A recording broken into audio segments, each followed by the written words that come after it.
Hi guys, welcome back. তো চুলটাকে আজকে ইগনোর করো, শ্যাম্পু করেছি তাই খালের সামনে চলে আসছে।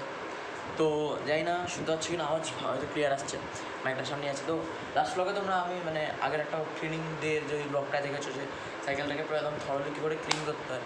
তো আজকে আমি তোমাদের বলছিলাম যে এক সপ্তাহ পরে ওটাকে অয়েলিং করতে হয়। তো আজকে আমি ঘরে এখন সাইকেলটাকে নিয়ে চলে এসেছি, একদম দেখতে পাচ্ছ। তো আজকে ওটা পুরো একদম থরলি অয়েলিং হবে। কোন কোন পার্টগুলো মেন ভাইটাল ওগুলো তোমরা দেখায়। তো তার আগে এই যে আমার ইমোশন এখানে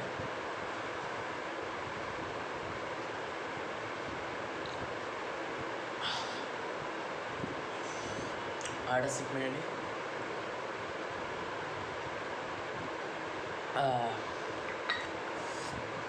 তো তোমাদের দেখাই যে কী কী মেন ইনগ্রিডিয়েন্ট পুরো, সেটা তোমরা দেখেই না।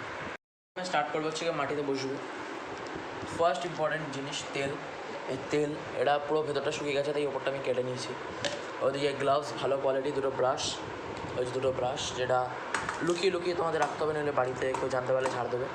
গ্লাভস, দুটো ব্রাশ, সিটের এই রডটা এটাই অয়েলিং করা জরুরি। চায়ের কাপ রিফ্রেশমেন্টের জন্য, আর একটা কাপড়ের টুকরো সেটাকেও চুরি করে আনতে হবে।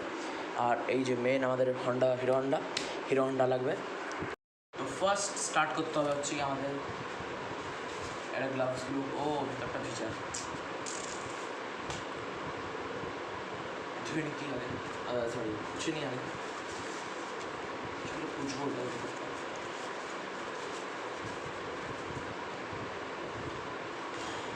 আর এই গ্লাভসগুলো আমি ফ্রি পেয়েছি গাইজ, ইলেকট্রনিক্সের দোকান দিয়ে ওয়াশিং মেশিন আর কি একটা কিনেছিল, ওখান দিয়ে ফ্রি দিয়েছিল গ্লাভস, স্যানিটাইজার।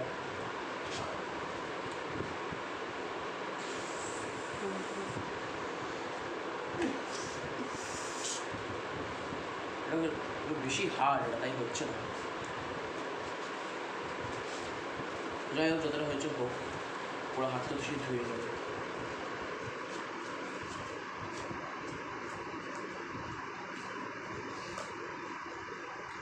প্রথমে হচ্ছে আরেকটা স্লিপ নিতে।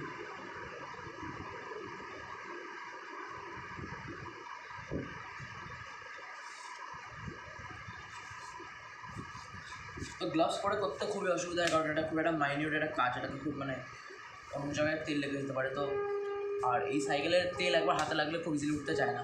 তো এটা যদিও বা সাইকেলের তেল নেয় না, নর্মাল তেল, কারণ নোংরাগুলোও লেগে থাকে, তাই অনেক বাজে একটা কেস হয়ে যায়।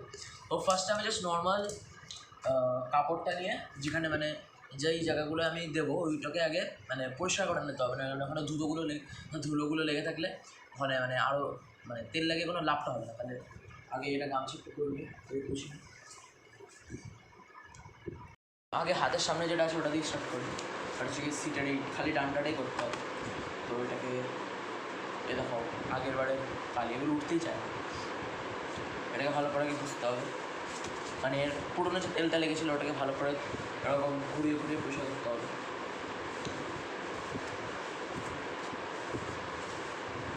আর আমি এটা এক্স্যাক্টলি এক সপ্তাহ পরেই করছি।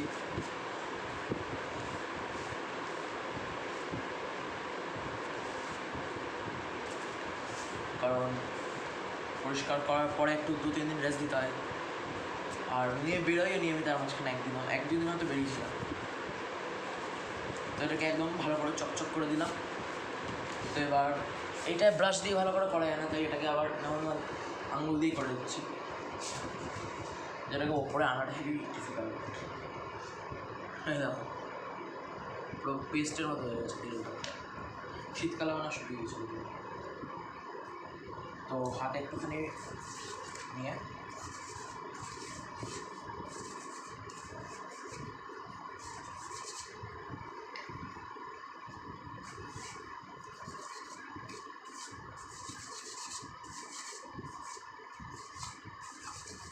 উপরে লাগিয়ে দিতে হবে।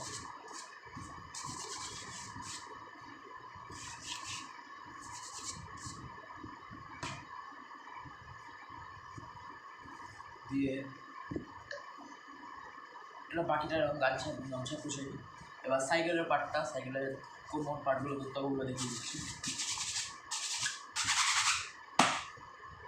ফার্স্টে স্টার্ট করবে ডিস্ক ব্রেকের এই জায়গাটা দিয়ে। ডিস্ক ব্রেকে তেল দিতে নেই, কিন্তু ওই জায়গাটা দেখলাম ময়লা হয়ে গেছে, তো ওখানে একটু মানে জাস্ট পরিষ্কার করে নিচ্ছি।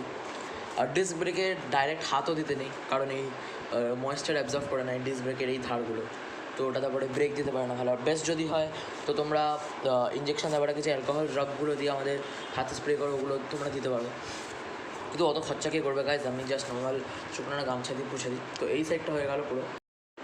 তো এবার এই দিকটা স্টার্ট করবো। তো এই দিকটা আবার পুষে নিতে হবে। এই দিকটা মানে অনেক কিছু জমে গেছে, কারণ মানে এখানে একটু তেল লেগে থাকে। তো মেন যে জিনিসটা হচ্ছে এই চেনটাকে ভালো করে ড্রাই ক্লিনিং করতে হবে।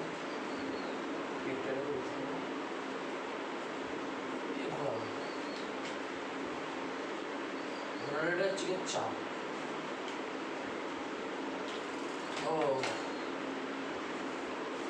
তো যতটা যদি না হয় তো তারপরে আমরা এরকম নর্মাল একটা ব্রাশ ইউজ করবো, পুরোনো ব্রাশ। প্রথমে ফার্স্ট ময়লাগুলোকে তোলার জন্য তো আমরা ব্যাক প্যাডেলিং একটা প্রবলেম হয়, যেটা হচ্ছে গিয়ার সাইকেলে চেন খুলে যায়, সেটা আমার গিয়ার হঠাৎ করে চেঞ্জ হয়ে গেল, তো খুব সাবধানে করতে হবে।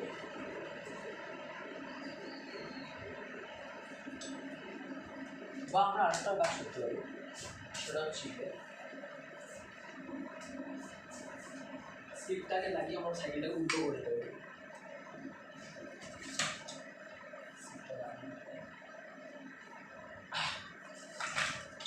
ধরে ধরে আমার উল্টো করে দিতে হবে জাস্ট এবার,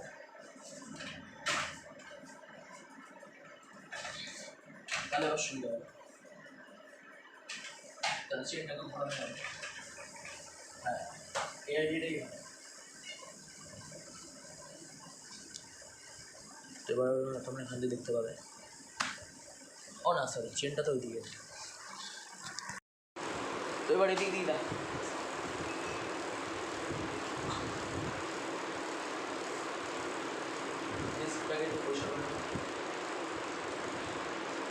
এবার চলে আসবে। তো ফার্স্টে চেনটা দেখ সব ময়লাগুলো তুলবে।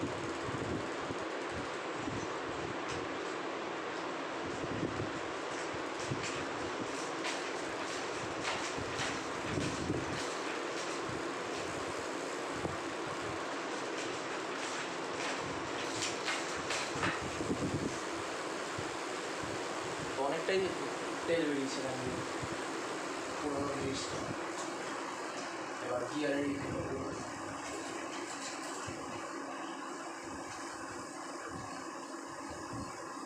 ক্লাস করলে ইয়েটা ঝামেলা হয়, আমাকে শিখে যায় যে তুমি গিয়ে। তো এবার পরিষ্কার করার পরে এবার সেকেন্ড স্টেপ পরিষ্কার করা। তো এর মধ্যে কিছু তেলটা লেগে আছে ওটাকে সরে দেবো। তো তারপরে এই দুটোকে গার্ডার দিয়ে বাচ্চা তো আমার অত এনার্জি নেই যে আমি আবার পাশের বাড়ি গিয়ে গার্ডার নিয়ে আসবো।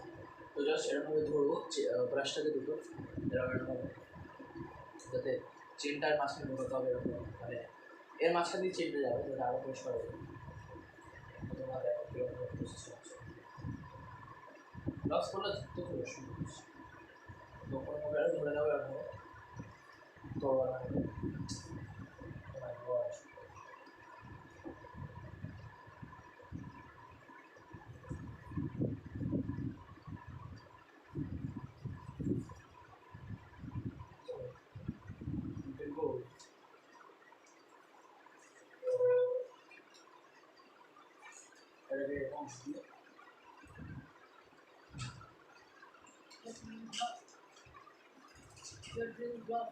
yes.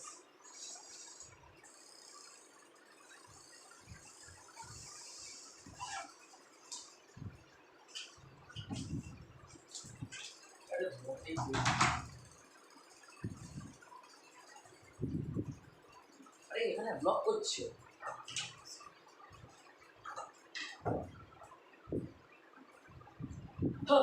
পারলাম না গাইস,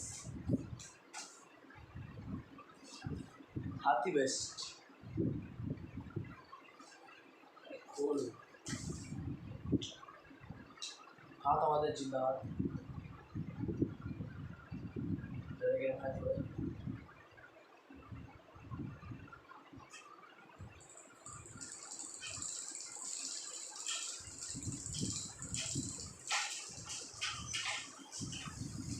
এরকম করলেই না, এই ব্রাশটা পুরো পরিষ্কার ছিল, এটা পুরো কালো হয়ে গেছে। তো এটা পরিষ্কার তো হয়ে গেছে।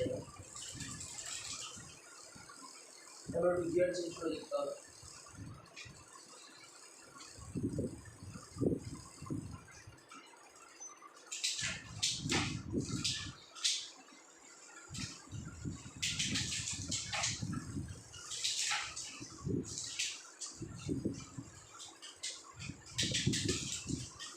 ঠিক আছে, গিয়ার আসলে কোনো চেঞ্জ হলে আওয়াজ হচ্ছে না।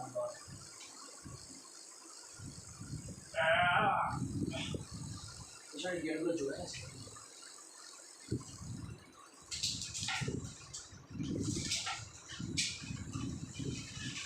সেটাকে একটু বড় করার পর মানে আরও টানটা বেশি আসবে, তখন চেনটা এক্সপোজ হবে, ওটাকে আরও ভালো করে ক্লিন করা হবে। তো পুরো ক্লিনিং করার পর তারপরে আসছে অয়েলিংয়ের টাইম।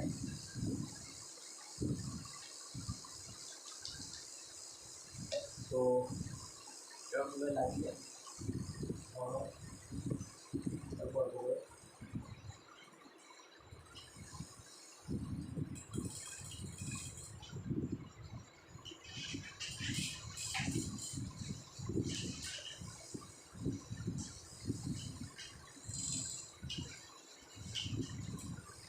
এবার সামনের গিয়ারগুলো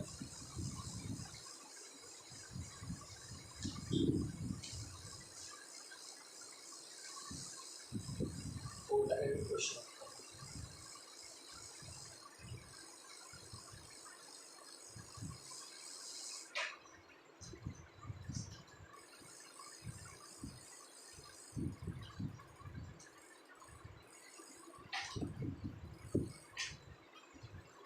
যদি কেউ পরিষ্কার হয়ে গেছে ভালো দেখবে। এবার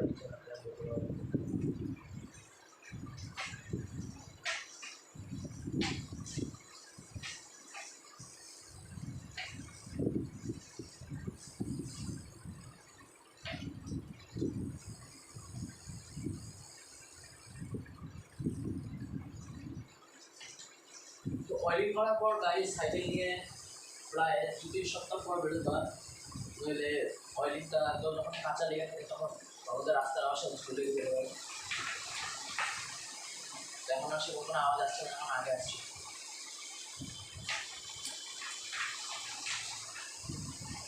আর সেকেন্ড জায়গা হচ্ছে প্যাডেলের এই খাঁজগুলো, যেখান দিয়ে মানে প্যাডেলটা ঘোরে, ওই জায়গাতে অনেক মানে নোংরা লেগে গেছে।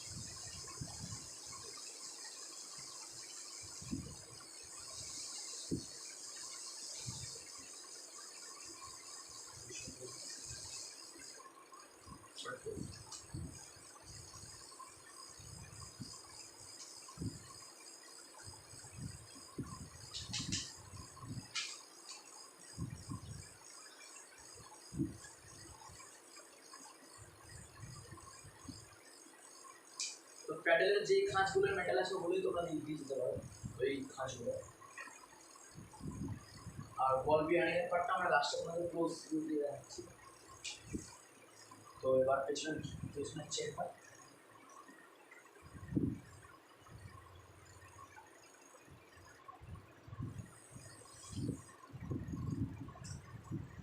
দেখে দাও।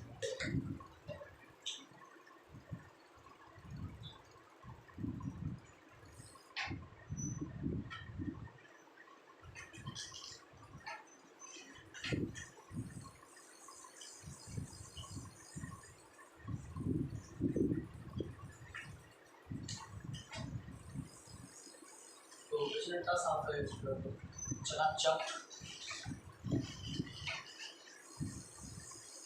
তো হয়ে গেল চেন। এবার গিয়ারগুলো বেশি লাগে না, গিয়ারগুলো অল্প কিছু লাগে, কারণ চেনে দিই তেলগুলো ওখানে লেগে যায়, ওখানে এক্সট্রা করে দিতে হয় না, যে শরীর ব্রাশটা দিয়ে একবার ভালোভাবে ধুয়ে দিচ্ছি। তো ওখানে অনেক মজা লেগেছে।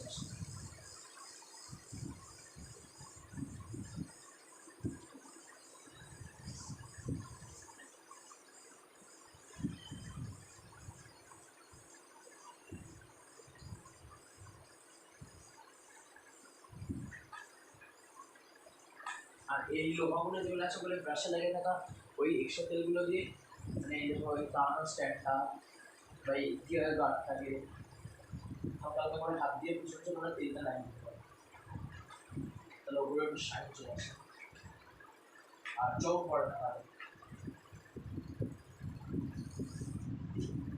এটা হয়ে গেল পুরো চাকা পেছনে চালাবে বিয়ারিং। এবার বিয়ারিং এর কথা বলে দিচ্ছি।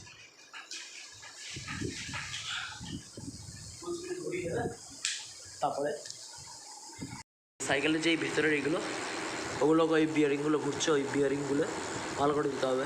দেখো সামনে সব মানে তেলেরই ময়লাগুলো জমে গেছে, তো ওগুলোকে এখন বার করতে হবে। তো আগে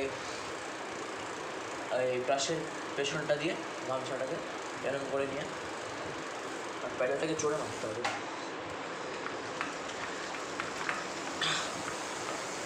মারার পর এই তেলগুলোকে এখান থেকে সরিয়ে দিতে হবে। এক্সট্রা যে তেল আছে এই বেরিয়ে যাচ্ছে এখানে।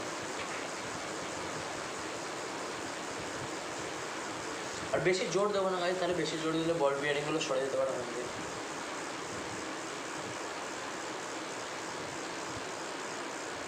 তো পরিষ্কার হয়ে গেছে, এবার তেল দেওয়ার বাড়ি কষ্ট হয়ে যাবে।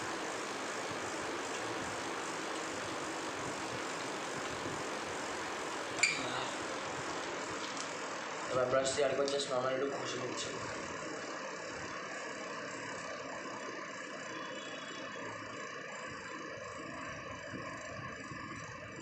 তো ওটা বেশি তেল দেবো না গাইজ, ওটা বেশি নোংরা নিতে থাকে পরের দিকে।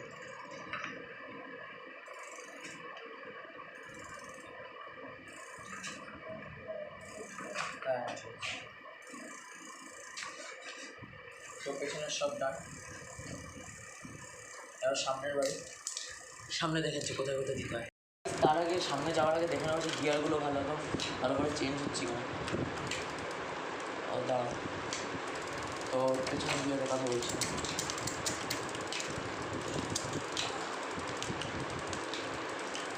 এবার এটা একদম ওপরে গিয়ারটা আছে, তাই জন্য এরকম একদম ইজিলি প্যাডেল করা যাচ্ছে, কোনো জোরই লাগছে না। তো এবার আমরা গিয়ারটা এখান দিয়ে চেঞ্জ করে দেখবো।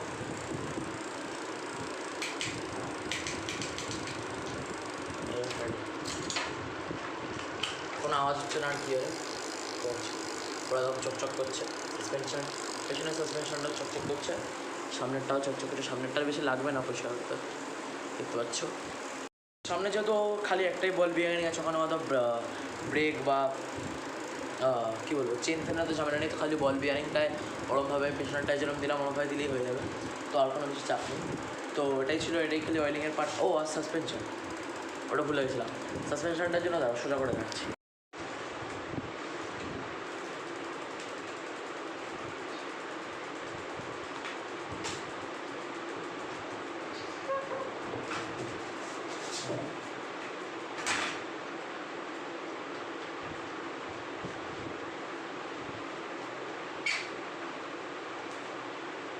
তো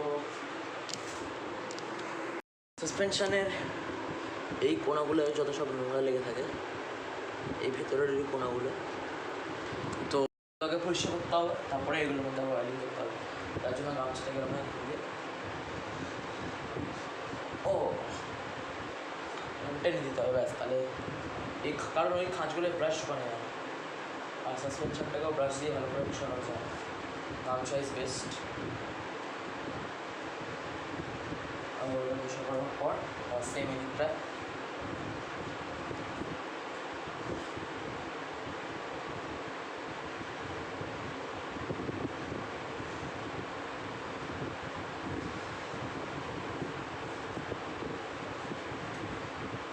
আর আশেপাশের জায়গাগুলো ধুলো লেগে থাকলে ওগুলো পরিষ্কার করে নেবো, নাহলে ভিতরে আবার ধুলো হয়ে যাবে।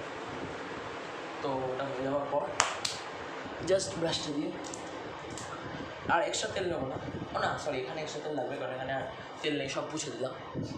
তো তেলের টিপ্পাটা নিয়ে সাসপেনশনটা একটু বেশি করে তেল দিয়ে দিতে হলে বেশি লাভ হয় না এটা। তো ব্রাশ দিয়ে এরকম করে দেবো।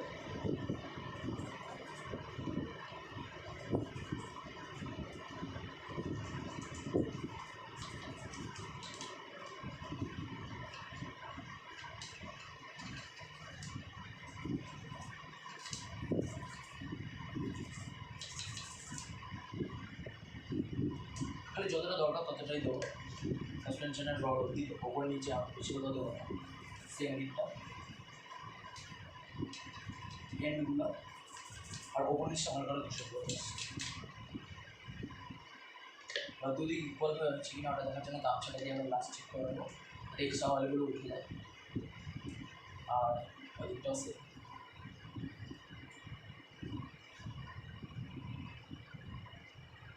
তাহলে যতটা ওখানে লেগে থাকবে ব্যাস এতটাই ছিল।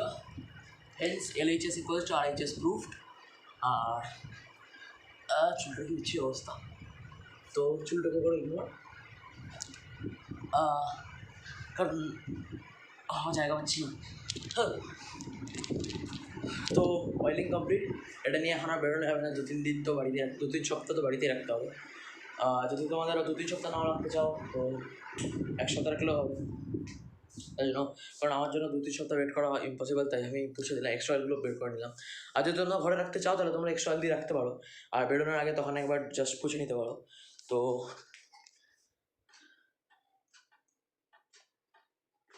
পুরো ঠান্ডা জল, তো যাই হোক।